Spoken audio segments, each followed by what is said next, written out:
welcome to the ESC Extreme Scrutiny Club podcast, where we take 3 robots, smash them about a bit, argue about them, and then somehow decide whether they're good or not. I am your host, and for today, referee Reira. Joining us also, as always, are... I'm Oliver. And me, Mitch. And sitting in my chair today is my robotics teammate and good friend. Please, introduce yourself. Hi, I'm Sam Taylor. I'm the violent one in the no context clips, and bot wrangler for Roll Initiative Robotics. Woo! So, Sam will be standing in my place, and as you know, our guest format, I will take over as referee. I will have to be impartial during each argument. However, I will be monitoring the entire host situation, and I can interject with facts at any point. However, if the guys believe that I am being in any way partial or biased, they're more than welcome to shout movement at me, and I will shut up. Excellent. So today's episode will be based around putting the house robots on trial. House robots are something that was unique to Robot Wars and then various places in the UK live scene. And is very much a UK special thing. I don't think I've actually seen house robots in any other places. Correct us if we're wrong. I think it's only fair if the guest starts us off. So, Sam, which house robot will you be defending or ascending to the arena today? Okay, so I brought Sergeant Bash to the table. Oh, Sergeant Bash. Well, your time will go on the clock, just to remind everyone at home how the sort of format works. You will have 3 minutes to make your case, and then after that we'll open it up to discussion for as long as it needs until basically we come to the conclusion of let's put it in the pit, send it to the arena. So I'm going to put 3 minutes onto the clock, where you are allowed to talk virtually uninterrupted. We tend to sort of stray away from the format every now and again. And then after that, or if you reach your conclusion early, you can open up the field and all of us will be allowed to talk, apart from myself, who will only be allowed to interject. Okay. So please, go ahead. Your 3 minutes starts now. Okay, so first of all, I might be a bit biased because my favourite robot is Dietor, and what is Dietor without fire? Anyway, Sergeant Bash wasn't the most destructive of the house robots. I mean, the flamethrower didn't exactly do a lot of damage unless the opponent had fur on. But I brought it because of its entertainment factor. When the new series of Robots came out, for example, the first thing people were shouting was, "Where is Sergeant Bash?" It's part of a staple of the original group. I don't know, it feels like it's part of the family and it needs to not be rejected and left alone like they were trying to do. There was several times where it spiced up battles, especially really boring ones like Mute versus Mr. Nasty, where Dead Metal brought the sparks to the fire, to the battles. He brought the fire, and there really wasn't another robot with the same configuration as Bash, mostly because flamethrowers are banned on robots, but it stood out. Whereas Sir Killalot was the big brawling bad boy, and Matilda was, of course, everyone knows her butt spinner. The best buds. The greatest of butt spinners. And who can forget her chainsaw as well? Never forget. And can't forget the original tail. It was a case of when it was in the arena, you knew there was gonna be something, even if it was just backing things into the pit or chucking things around. It didn't do a ton of damage. The front grabber destroyed quite a few wheels, if I remember rightly, and I think there was a robot that got stuck on it at one point, and Mr. Psycho would basically hammer it off. But yeah, my main argument is just how much of a staple it is in Robot Wars, and I don't feel like it should be something that should be thrown away and forgotten. Yeah, I think that's really all I can say at the moment. You do have a minute left on the clock if you want to make any more of your statement. You know, it was one of those things that when the new series came out, I missed Sergeant Bash in the new series. I mean, there was a flame pit, but that's not Sergeant Bash. There was a flame pit in the old series. And, you know, it was a case of Bring Back Bash was trending massively on Twitter because it was gone and everyone was like, what? And it got to the point where the crew had to make a statement and basically say, well, this is why it wasn't there. We want to bring it back in a future series, and then, you know, how well that What happened. future series? Yeah. And it just, you know, I just wanted to bring it because my original idea was taken anyway, but I wanted to bring it out and just throw it on the table and go, look at this robot. It deserves to be in the good place. Okay, your 3 minutes is up, which means that we now open it up to the field. Again, just to establish the guest format, I will be interjecting with facts every now and again just to sort of prompt conversation, but the floor is now open. I guess I'll go first then. Right, I'm going to shock not just you guys, but everyone watching and say, I think Sergeant Bash is really overrated, honestly. Out of all the house robots, I feel he was the most useless one. He was there to set Deator on fire, he was there to do little things, but apart from that, I feel like every other house robot, including the one I'm going to be bringing up later, I'm not going to say who it is, did more than Bash. Nah. Ooh, There's a those lot are of some cra- harsh a lot of points. crash wheels disagree with you. Well, okay, right. Let's go back to Series 1. Of course, Series 1, start of Robot Wars, things can be let off.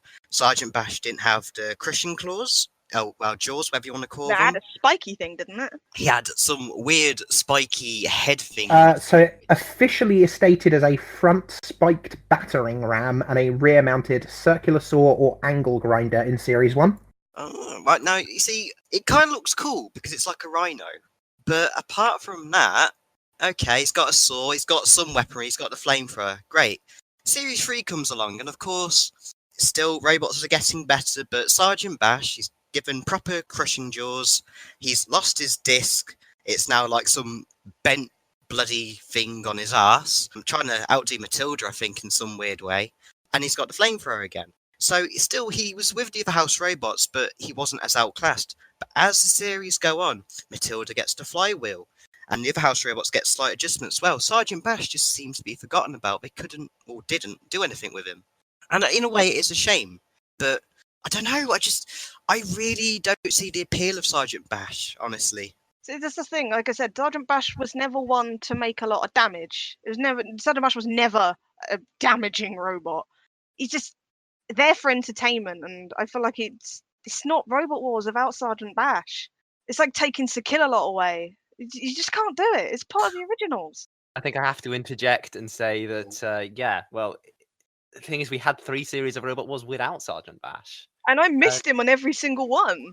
It felt really boring having the same 3 over and over. One topic that I can bring up as a bit of interesting conversation for you all is what about the fact that Sergeant Bash sort of did come back within those 3 series, or are we not talking about the Bash? We don't talk about the We Bash. don't talk about the Bash.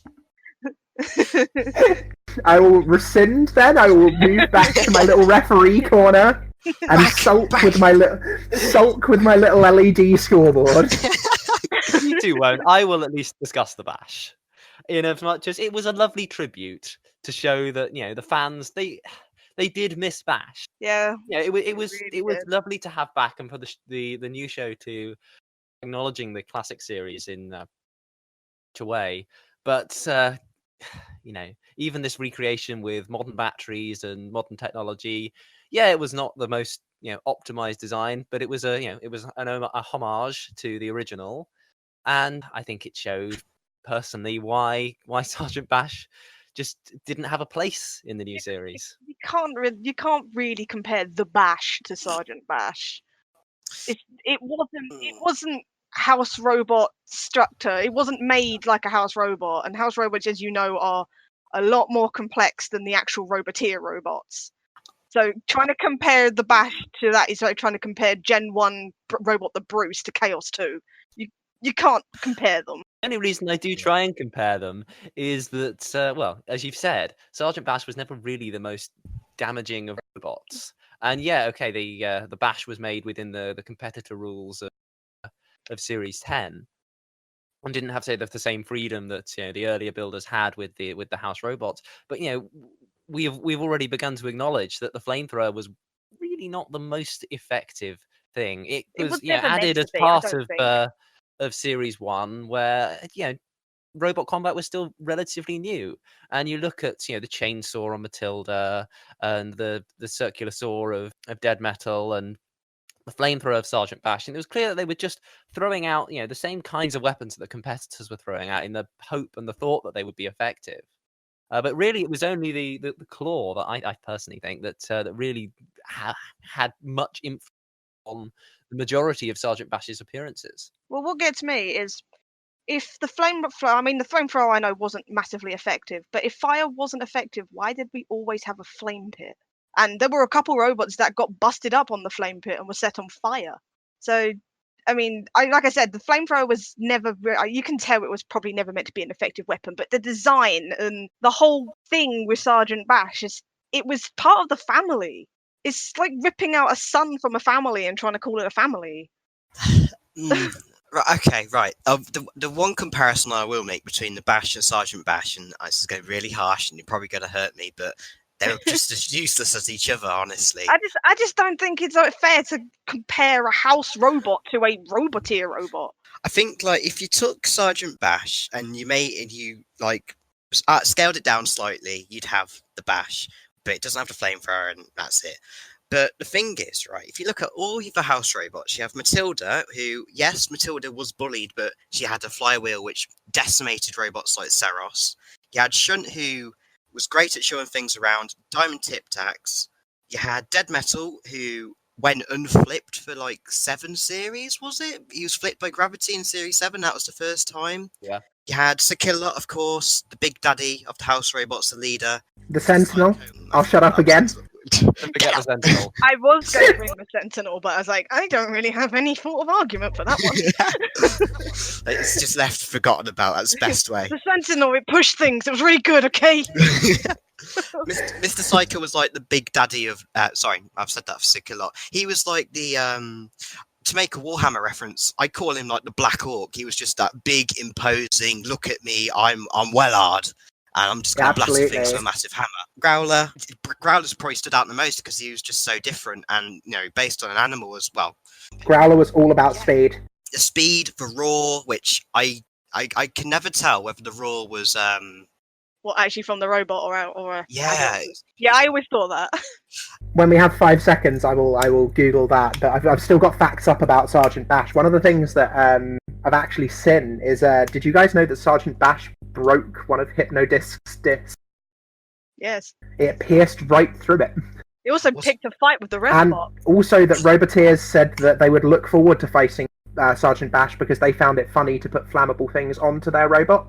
For example, I can't find who. I believe it was... Because it mentions the item, it doesn't mention the robot where I'm looking. I believe it was... No, it's gone. It's absolutely gone for me. But someone put a piece of bread on their robot, daring him to make it toast. I think that was Dietor, wasn't it? Dietor put a kebab. Oh, Dietor did put a kebab as well. I remember reading that. Who? Oh, Steel Avenger. Steel Avenger. It was Steel Avenger, I'm pretty sure. Of course it was, yeah. Crash brought a big entertainment thing that wasn't in the new series because he wasn't there. It's just a massive entertainment bit lost because they decided they didn't want to bring back the robot with the flamethrower. I do have some things to say on this. I never argued on damage. I know Sergeant Bash didn't do that much damage, but it was one of the most entertaining house robots. Before we go on to the vote, one last thing that I do want to mention as well is the fact that house robots, as their role, are actually not only there to sort of show off and damage robots and things, they actually are there for the safety of other robots as well. And in the notes for Sergeant Bash here, it does say that Sergeant Bash has been used several times to separate other robots during things. And also its pincing claw was really handy for holding down robots that had gone berserk. Which of course doesn't happen very often, but I believe it says that it's in extreme 101 for King Bee Power Works. Yeah, King Bee Power Works. And Sergeant Bash had to basically take control of King Bee. It's definitely pertinent to remember during this episode for all of us that house robots have so many jobs within the arena. Yeah, they're not just there to break things, they're also there to help. Yes. And I was absolutely about to bring this up. We have to bear in mind what the role of a house robot is, this being a house robot episode. We look back to the classic series, a lot more damage allowed from the house robots to the competitors, which made for a very entertaining watch. But I think we've got to bear in mind the comparison of Robot Wars as the game show in the classic period, which I think is a little unfair. But the house robots are a big part of where that comes from. You see that a lot more at modern live events as well. So you have things like Robots Extreme and Robots Live.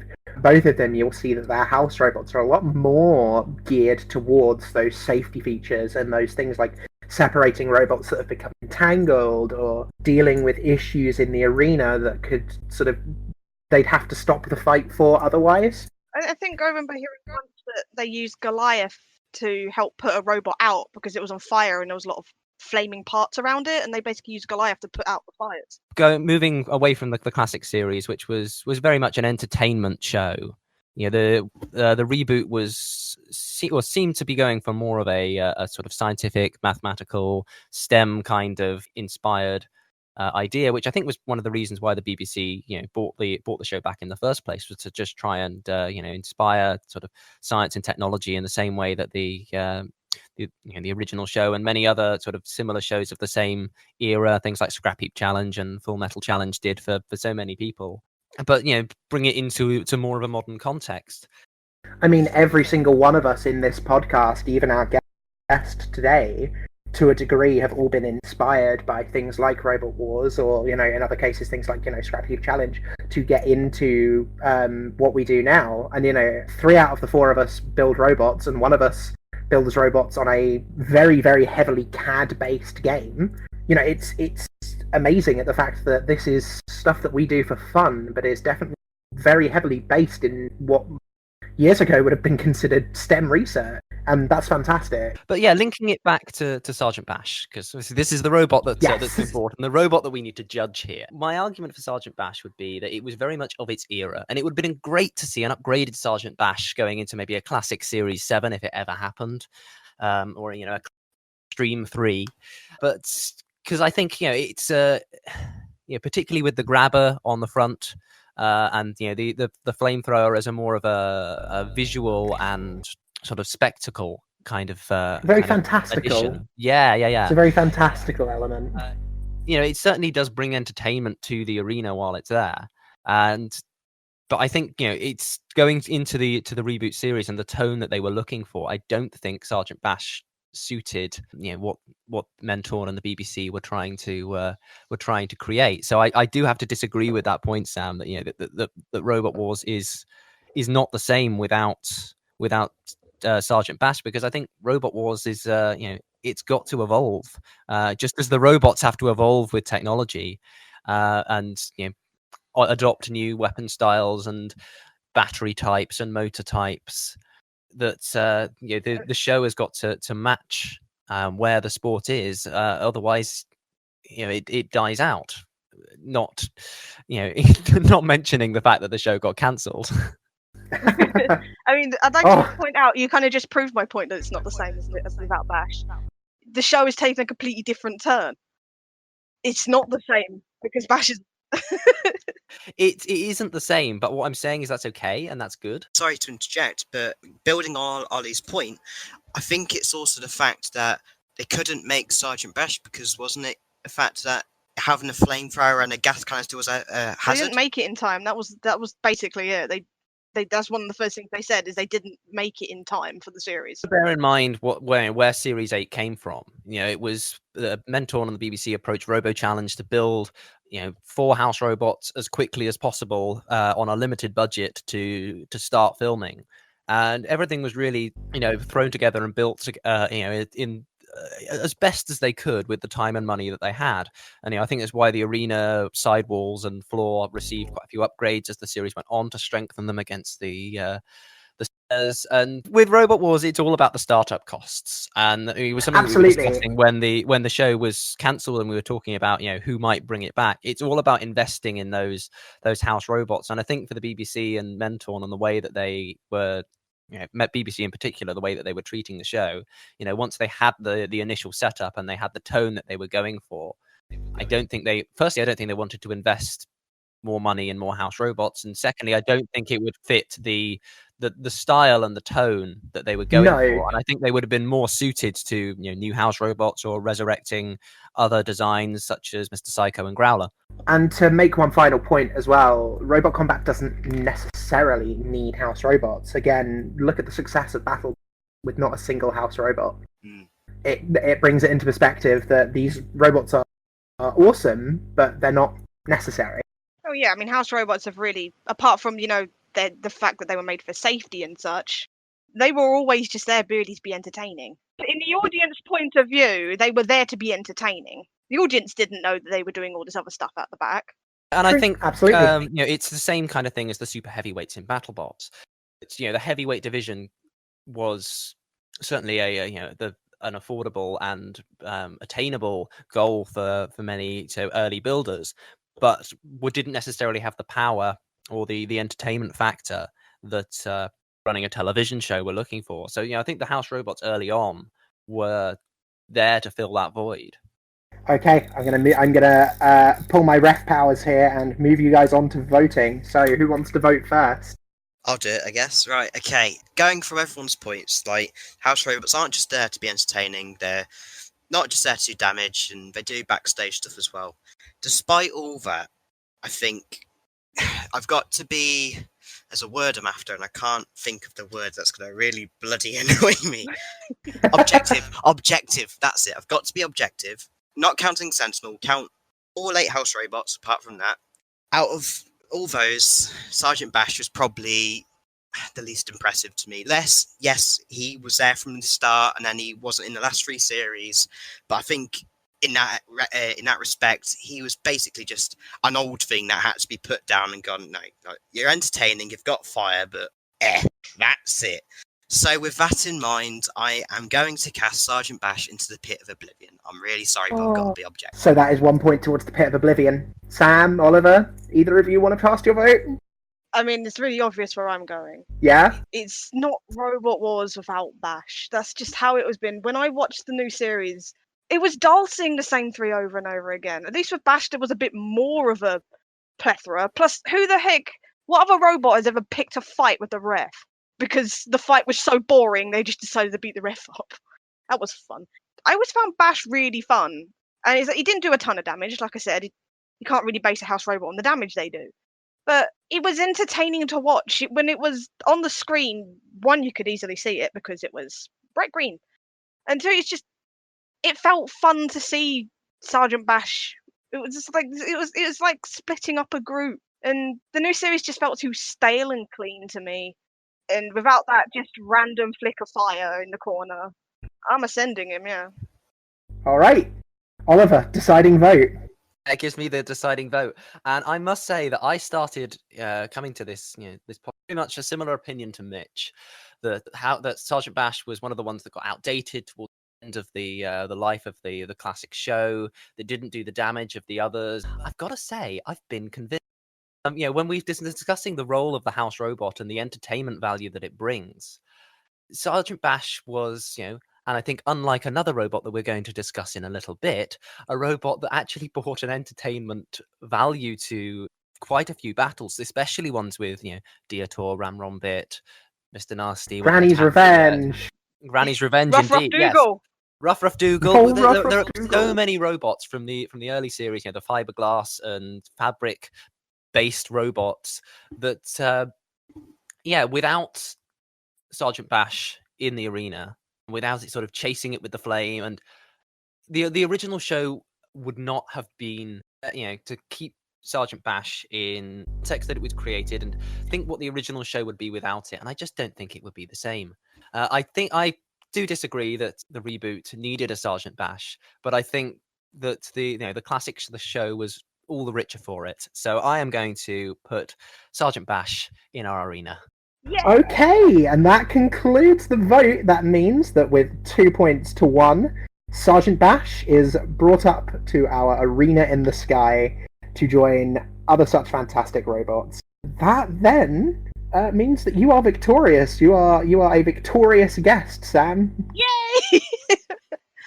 Okay, but that then does bring us on to who wants to be next. And as your referee, I have decided I am going to throw someone under the bus here, throw someone into the CPZ, as it were, to fit with the theme of the episode, and go, Mitch, it's your turn.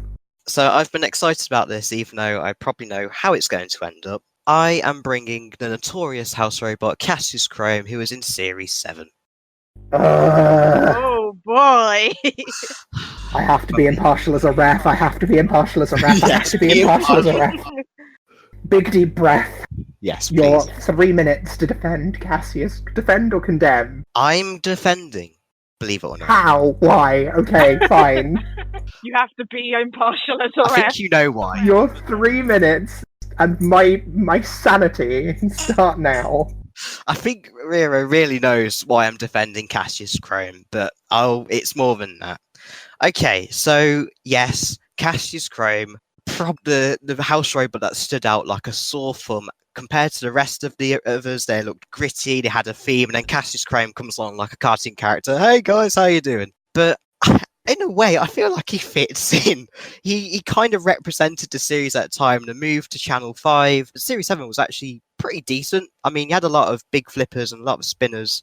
And then, like I said, Cassius Chrome just comes along and it's like, what? What's this thing? But Cassius Chrome actually had some good uses. He was the fastest house robot, beating Growler, who I believe Growler was 17 miles per hour and Chrome was 20. I can confirm that for you if you give me a few moments. It's right. I've got the article here. Oh, yeah, yay. Oh, all right. You see, he's competing with your spot. And when he got to use that speed, Cassius Chrome was pretty gnarly, ramming things into the wall. He also had some notable moments as well. Like, I know a lot of people go, no, he didn't, but he also ran into Mr. Psycho's claw and they had a bit of a standoff, like, why are you pushing me, or why are you getting in my way? He got battered by competitor robots and ended up having a bloodied kind of bandage on his head. And I don't know, I feel there's something about Chrome which really appeals to me, aside from the fact that he's got a face, and we all know I love robots with faces. It's the curse, it's the Mitchell curse, it's back Don't call again. it a curse. That's not nice. God, hurting my feelings. Hey, I'm being impartial about the robot, though. Okay, as long as you are. And I'm going to leave it like that. I feel like he was effective in some degree. He had some good moments, and I am going to defend against him now. So yeah, go on, bring it. Wow, that's a quick end. You've still got almost a minute. It's like Cassius Chrome's career. Okay, opening up to the floor. Yeah, I mean, I think the initial thing that needs saying is that I think even the producers of Robot Wars were a little bit underwhelmed by this robot. You come to the introduction of Mr. Psycho and Growler in Series 6, and you have a whole segment dedicated to the new house robots and look how glorious and powerful they are. And then in Series 7, it's just, oh, okay, we have a new house robot. Here's a new one. He's in the corner. He's over there. And deal with it. Yeah, deal with it. But yeah, my main problem with Chrome really is the fists. Apparently he also had interchangeable shovels as well. It's the kind of weapon that, we've been discussing sort of the damage of house robots and how important or non-important that is. But the fists themselves, because they're not hitting into anything, they're just punching at a robot. They didn't really seem to inflict a huge amount of damage as far as I can tell.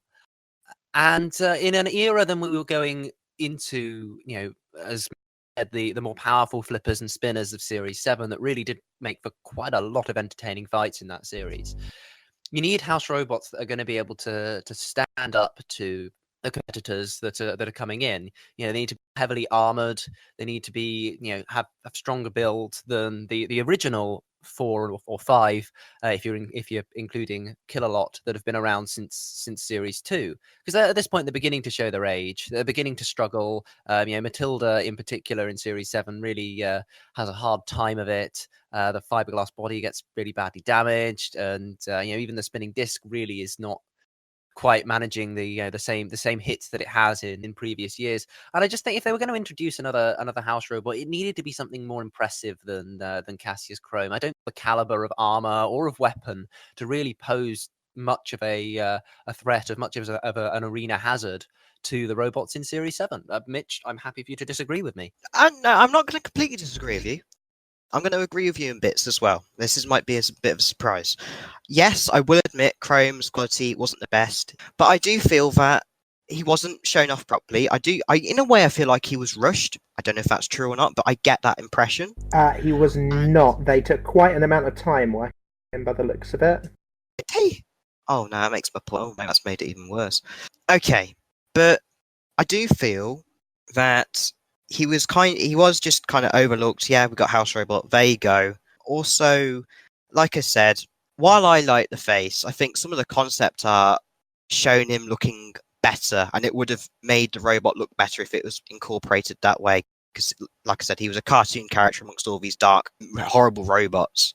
Looks like the issues came actually more from budget and build restriction. So they had really sort of massive ideas, but they just couldn't get them done due to restrictions that were put on them. And I think that shows, honestly, in that case, because that's a real shame. I'm a bit deflated now. Like, I know Cassius Chrome. I get weirded out calling him Cassius. I think they should have just called him Chrome or something, because Cassius Chrome, you think of Cassius, you think of the actual Flippy, you think of Rex Garrard. Rest in peace, Rex. There was also different names that they were going to go with. I have the list here if you would like to hear them all. Yeah. I have these up too.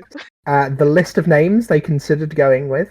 Allow me to do my job as ref, guys. Come on. Let me interject with facts like we agreed. Come on. So, Biff Frank in honour of Frank Bruno. Bent-nosed Bugner in honour of Joe Bugner. Henry in honour of Henry Cooper. And Barry, no reference given. And Black Chrome.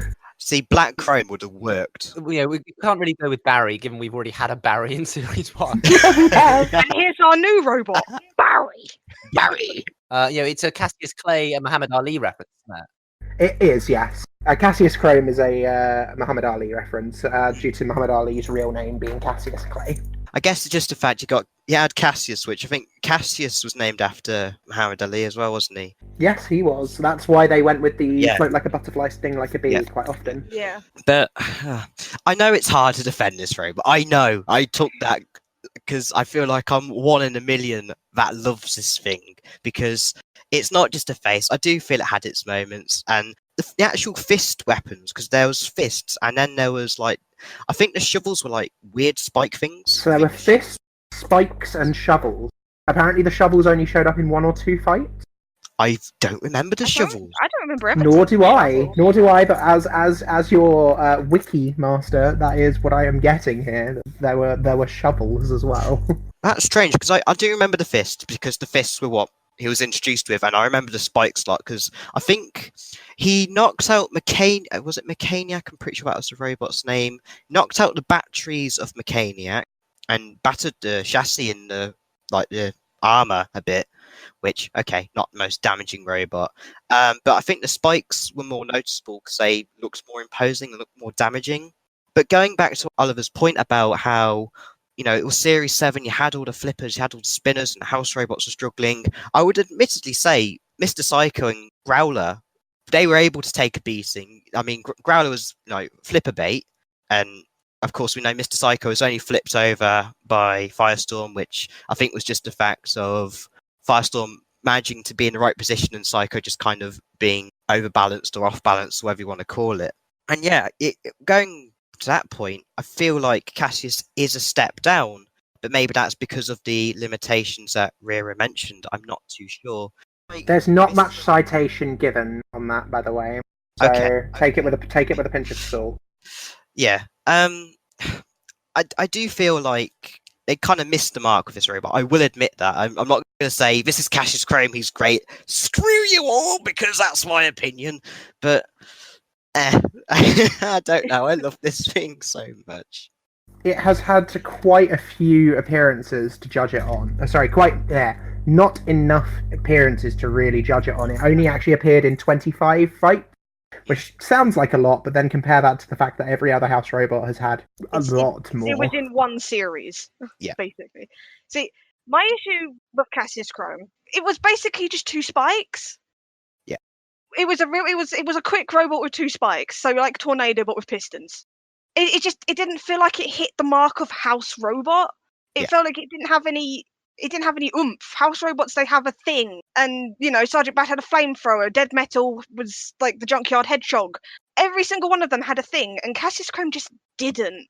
It was just kind of there to shimmy in place on the screen for a little bit. I liked the design. I really liked the face and how it was molded and how well the robot looked in general. But it just didn't hit the house robot mark for me. I don't know, it fell short. Have that sort of impressive grandeur, that threatening nature, does it? Yeah, it's like appearing on BattleBots with a spike as your weapon. It doesn't hit the mark anymore. Something, Daisy Cutter, something. And I was going, what was it? The Bale Spear. Oh, no! I'll have nightmares. Something Bale Spear. I'll have nightmares. It was like turning up to a fight with nothing, pretty much. And in the point where Cassius Chrome came in was when Robot was granted starting to be cancelled, but it was also when weaponry was starting to get very damaging and very destructive, and is just a house robot with 2 spikes on him. What sort of robots did we have on the forefront in Series 7? I'd point out the obvious, like Behemoth, but You've got, you've got a lot of new blood coming in. You've got, powerful flippers like M2 and Gravity. Then, spinners like IG88 and Scorpion Typhoon. come to mind. Typhoon, of course. yeah. Exterminator, the new Exterminator. And if we're mentioning Exterminator, Tsunami's got to come in. There was a lot of new blood or new designs. And even if you look at, some of the designs that were, or some of the teams like 259 and Steel Avenger who went away for Series 7, and we will come to these teams in a later episode. They were designing bigger and more powerful spinners, flippers, axes. Everything was leveling up. Series 7 really sort of hit a point in the sport where everything was really beginning to develop, and the old guard were fading away, and the new icons of the sport were beginning to establish themselves. And it's a very interesting point in Robot Combat. We didn't get to see it develop any further. I remember Cassius Chrome was meant to do internal damage, but the way that his weapons were, you could kick a robot and do more internal damage to it at that current point. I don't knock that. I'm sure there are loads of robots that if you kicked them would come away with damage. Well, I meant like internally, not externally. It's just it didn't feel like it was in the right time. It was, if that had been introduced and maybe like one of the earlier series and upgraded with the rest of them, then I feel like it might have fit in a bit more. But it brought a spike to a flipper fight. So I'm on the fence of it because it's like I really liked the design, but it just, as a house robot, it just didn't fit in with me. I think Cassius Chrome is going to be one of the biggest what ifs because, like you said, it was that era where the old guard was fading out and the new robots were coming in, and then Robot Wars was cancelled. And the live events continued, but house robots weren't there. And I think it would have been really interesting if we had Robot Wars continue throughout those years and seen what happened to the house robots. Would we have like Bash and Shunt or whatever be pulverized same way Matilda was before Matilda got an upgrade? Would we see an upgraded Bash? Would we see an upgraded Shunt? And I feel like I have to agree, Chrome being brought in Series 7 going, right, here you go, we got Cassius Chrome here.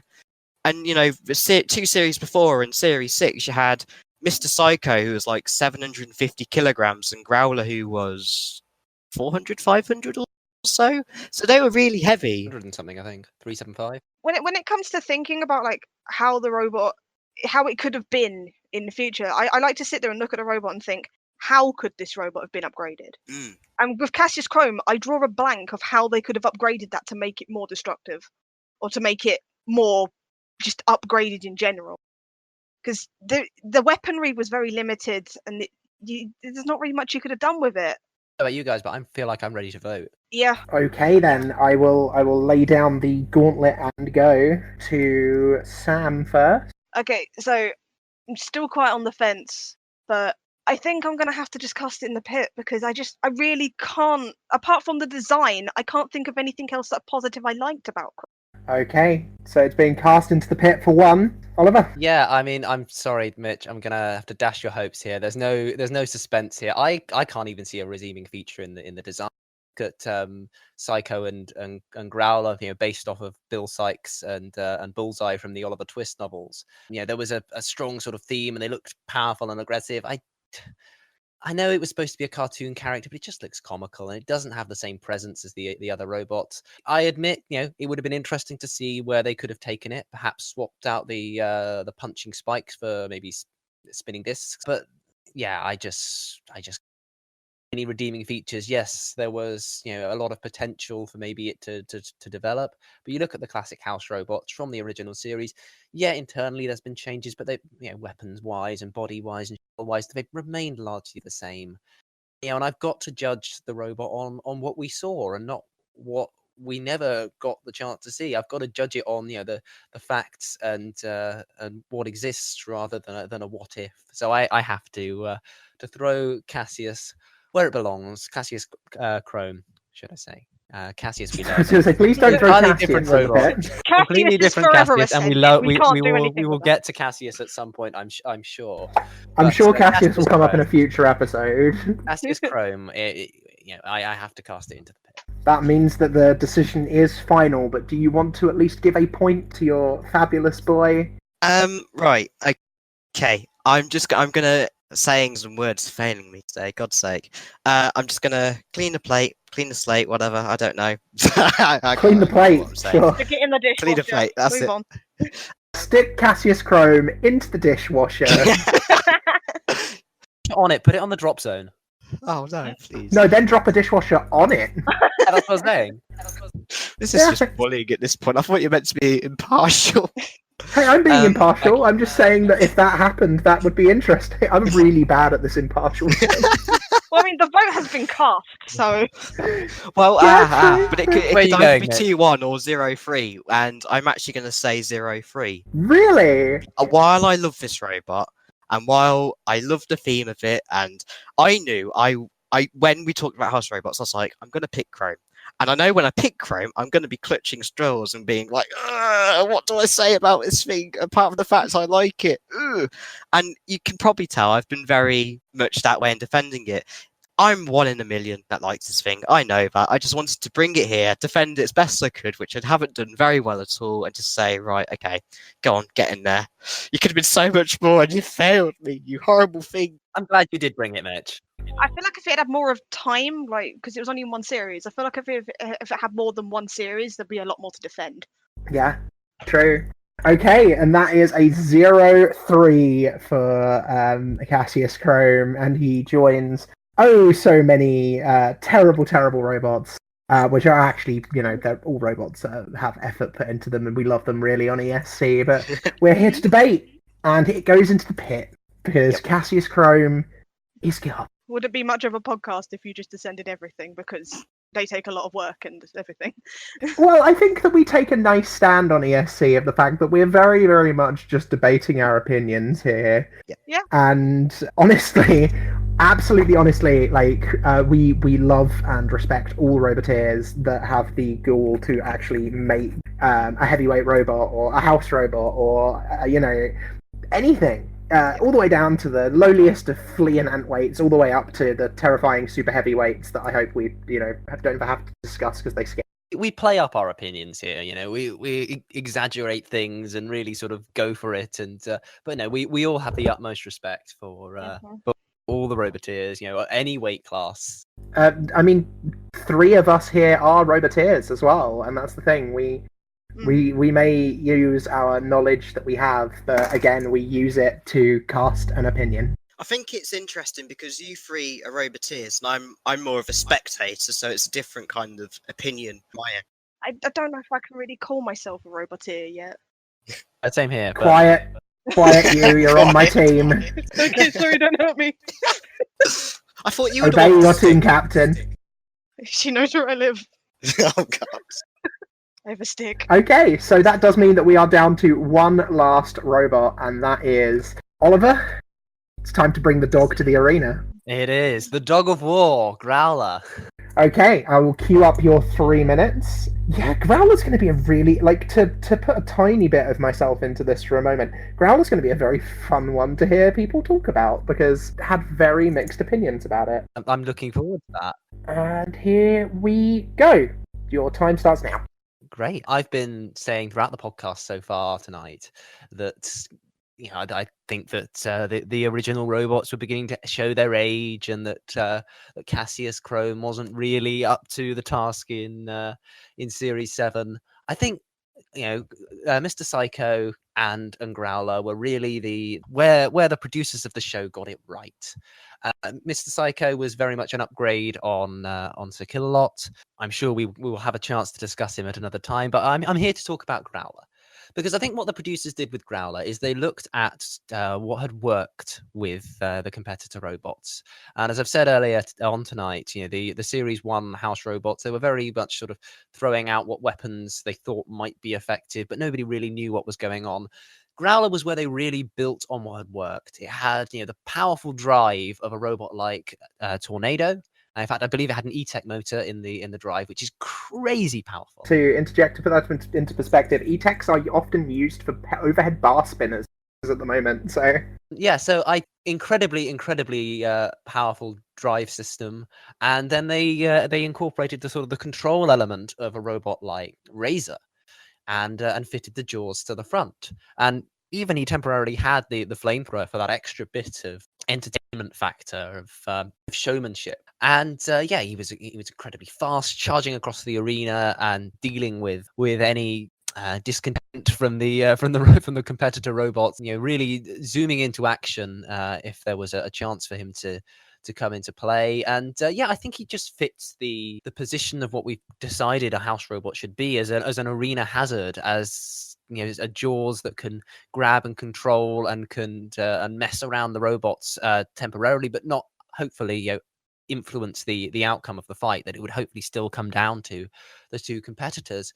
I just think that Growler is the distillation of everything a house robot should be in that period, and I would have loved to have seen it back in the reboot. I will leave it there then. Okay, so you're opening it up to the floor. Do either of you particularly want to start first? I wouldn't mind. Go for it. Well, basically, I love Growler. I liked Growler because, I mean, I'm one of those morons that kind of puts a personality on everything, and I felt like with Growler, it was just out of control. It didn't feel like it was being controlled, if that makes sense. Absolutely. The way that it would grab robots and literally just run around with it in its mouth and like spin on the spot and throw it and then run over there and grab it again. It felt more like watching a wild animal than a robot. And the design of it in general, like, I really loved when it came on, when they showed it. It always had that metal barking noise it made, and still don't know if that's the robot making it or them putting it on top, but I'm not bothered either way. Scrolling through and looking for you now. The growling noise is made by the jaws opening and closing. Oh, wow. It is genuinely the sound of the metal from the jaws opening and closing, and they essentially just elevated it a little bit. They put on airs about it a little bit. It doesn't, of course, say here, but I like the idea that may well have been an accident, actually. I need that as my text tone. But it's just, when I watched Growler, it was really fun to watch. Like, the second the thing, like, even when the ref was counting out, you'd see Growler slowly edging towards it, ready to go. And the second it was counted out, Growler's like, that's mine, and just gone. It was like watching a cat with a new catnip toy.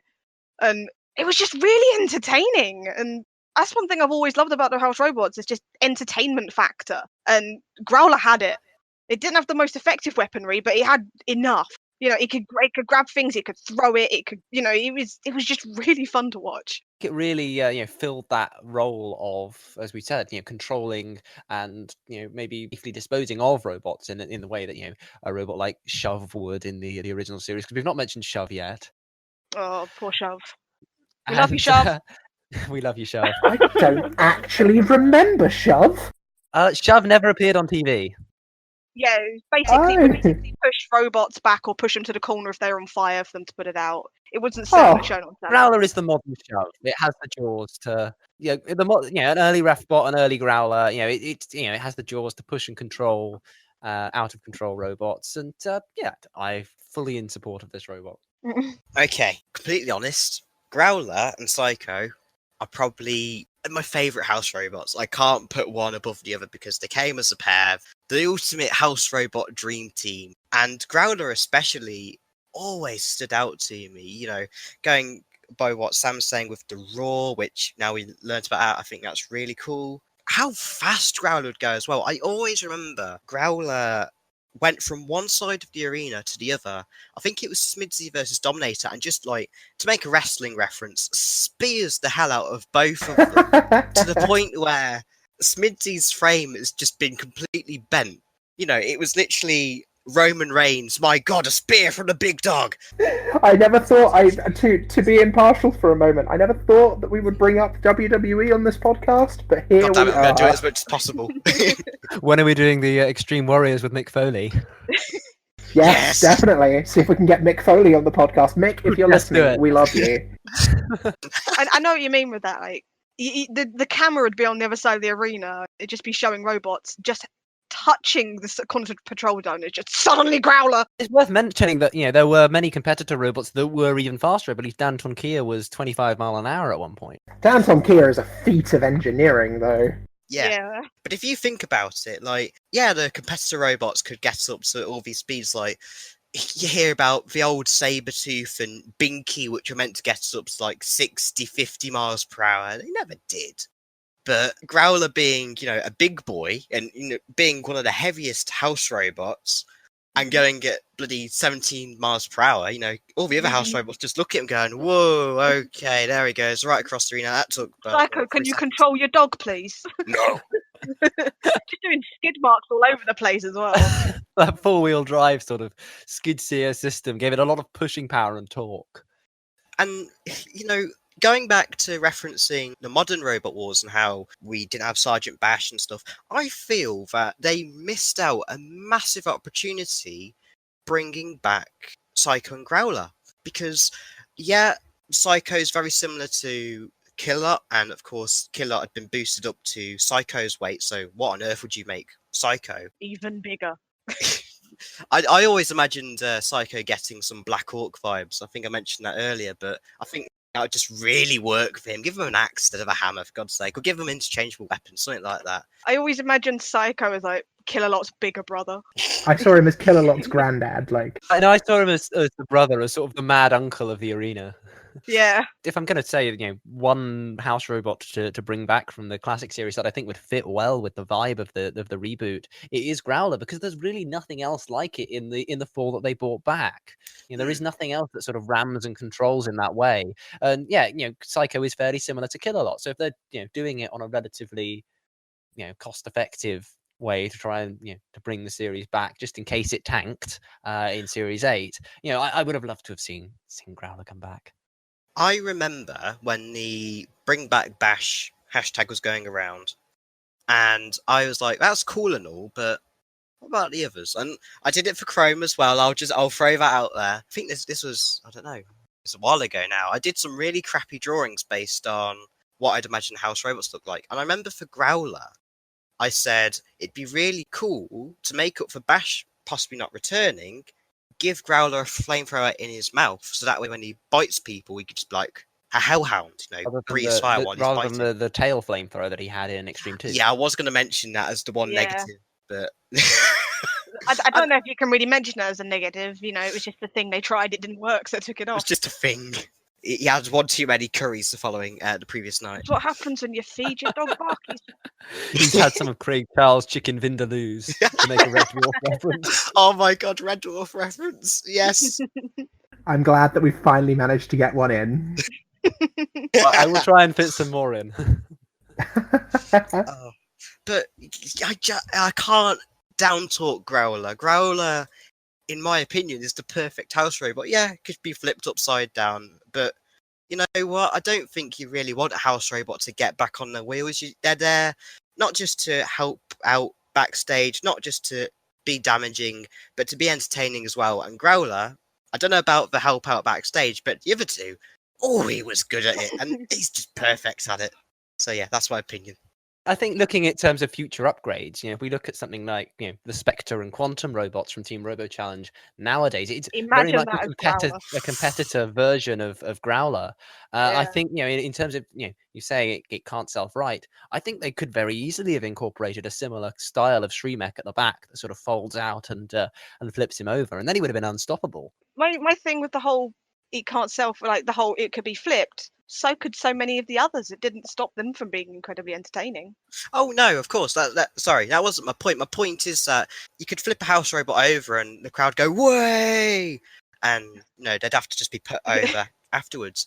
I think it's the fact of, Growler could be flipped over, and you don't want a house robot to have a Shremek, in my opinion, because then it's like, oh, you flipped me over. Oh, I'm back now. Way. But the entertainment factor, you want them to stay over. They've been beaten. Let them rot. They're upside. It's meant to be like beating the big boss. Exactly, yeah. One thing I liked about Growler is it could be flipped, but you got to catch it first. Gravity was lucky. Yeah, Gravity got lucky. Have we lost Reira? No, you haven't lost Oh, me. I'm thank not God. agreeing. You went really quick. It's like... I'm sat in the corner with my LED score screen, trying to not be partial. I was like, you've No, got... don't worry. You Where are haven't lost me.